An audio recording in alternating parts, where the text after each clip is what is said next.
दोस्तों, आपने कई बार सुना होगा कि इस संसार में सब कुछ नश्वर है, यानी जिसका जन्म हुआ है उसकी मृत्यु भी अवश्य होगी। जन्म और मृत्यु का ये चक्र दोस्तों इतना शक्तिशाली है कि परमात्मा भी इससे बच नहीं सके। हालांकि मनुष्य और भगवान में एक बहुत बड़ा अंतर है, जिसके चलते देवताओं के लिए मृत्यु शब्द का इस्तेमाल नहीं किया जाता, उसकी जगह परलोक गमन कहा जाए तो बेहतर होगा। दोस्तों, धर्म ग्रंथों के अनुसार जिन जिन देवताओं ने मनुष्य की भांति इस पृथ्वी पर जन्म लिया या अवतरित हुए, उन सभी के स्वर्ग लोक गमन की कहानियां मौजूद हैं। किसी ने जल में समाधि ले ली तो किसी ने तीर लगने की वजह से अपना शरीर त्याग दिया। हेलो दोस्तों, ज्ञान मंथन में आप सभी का हार्दिक अभिनंदन करते हैं। मैं हूं सुबोध और दोस्तों आज हम आपको अपने इस वीडियो में बतलाने जा रहे हैं कुछ देवताओं की मृत्यु के बारे में। तो चलिए फिर शुरू करते हैं इस वीडियो को। पहले बात करेंगे दोस्तों श्री राम प्रभु के प्यारे भाई लक्ष्मण की मृत्यु के बारे में। दोस्तों, लक्ष्मण जी ने न केवल अपना संपूर्ण जीवन बल्कि अपनी मृत्यु भी प्रभु श्री राम के नाम की थी। अपने श्रेष्ठ भ्राता द्वारा दिया गया वचन निभाने के लिए उन्होंने अपने प्राण त्यागे थे।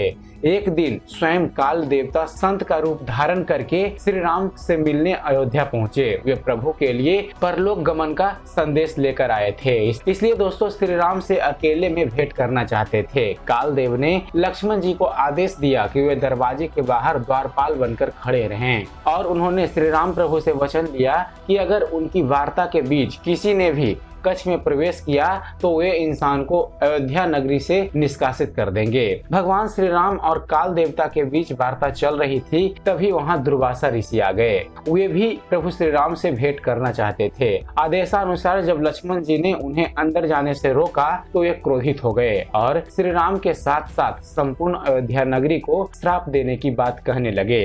अब अगर ऋषि दुर्वासा कच्छ में जाते तो उन्हें देश निकाला मिलता और न जाने पर श्री राम को श्राप मिल जाता। ऐसी परिस्थिति में लक्ष्मण जी अपने भ्राता की रक्षा के लिए स्वयं कच्छ के अंदर चले गए।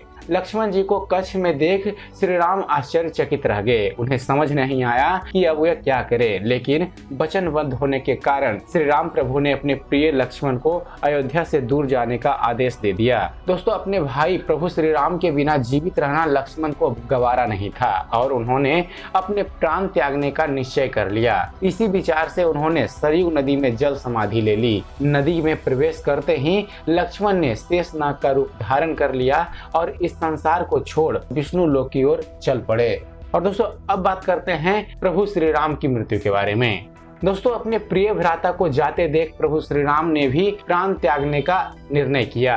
उन्होंने संपूर्ण राज्य की जिम्मेदारी अपने पुत्रों को सौंपी और समाधि लेने के उद्देश्य से सरयू नदी की ओर चल पड़े। नदी में प्रवेश करते ही प्रभु श्री राम ने विष्णु जी का रूप धारण कर लिया और वहां मौजूद तमाम भक्तों को अपने मूल रूप में दर्शन दिए। कुछ ही क्षणों में वे इस मृत्यु लोक को छोड़ अपने धाम चले गए। तीसरी मृत्यु जिसके बारे में बतलाने वाले हैं दोस्तों, वह है भगवान श्री कृष्ण की। दोस्तों, ग्रंथों की माने तो कौरवों की माता गांधारी का श्राप भगवान श्री कृष्ण का मृत्यु का कारण बना था।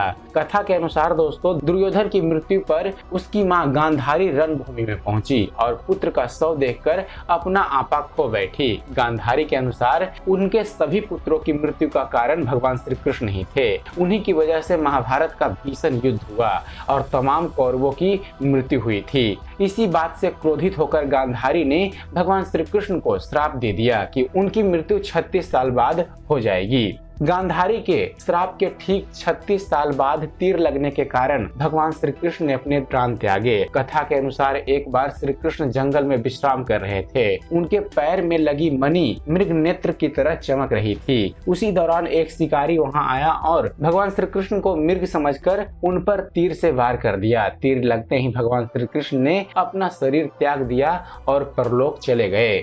चौथी मृत्यु जिसके बारे में हम आपको बतलाने वाले हैं दोस्तों, वह है भगवान नरसिंह। दोस्तों, भगवान श्री हरि विष्णु ने नरसिंह अवतार केवल हिरण्यकश्यप को मारने के लिए ही लिया था। कहते हैं हिरण्यकश्यप को मारने के बाद भी नरसिंह देवता का गुस्सा शांत नहीं हुआ और वे हर जगह तबाही मचाने लगे। ऐसे में नरसिंह देव का क्रोध शांत करने के लिए महादेव ने सर्वेश्वर अवतार लिया। भगवान शिव जी के सर्वेश्वर अवतार और भगवान नरसिंह के बीच 18 दिनों तक भीषण लड़ाई चली। 18वें दिन भगवान नरसिंह देव ने हार स्वीकार कर ली और अपने प्राण त्याग दिए। नरसिंह देव के हार मानने के बाद भगवान शिव अपने असली रूप में प्रकट हुए और सभी को दर्शन दिया। दोस्तों, हिंदू ग्रंथों में देवताओं की मृत्यु के बारे में जो किस्से हैं उसमें कितनी सच्चाई है ये तो पता नहीं, लेकिन बरसों से इसे लोग सच मानते आ रहे हैं क्योंकि इसके अलावा और कोई विकल्प भी नहीं है। तो दोस्तों, उम्मीद करते हैं आप सभी को हमारा ये वीडियो पसंद आया होगा। अगर आपको हमारे इस चैनल पर दी गई जानकारी पसंद आती है और दोस्तों आप ऐसे ही धर्म और इतिहास से जुड़े हुए ज्ञानवर्धक वीडियो देखते रहना चाहते हैं तो आप हमारे इस चैनल ज्ञान मंथन को सब्सक्राइब करना ना भूलिएगा। हमारे इस चैनल को सब्सक्राइब कीजिए और देखते रहिए, जानते रहिए। धन्यवाद। जय हिंद।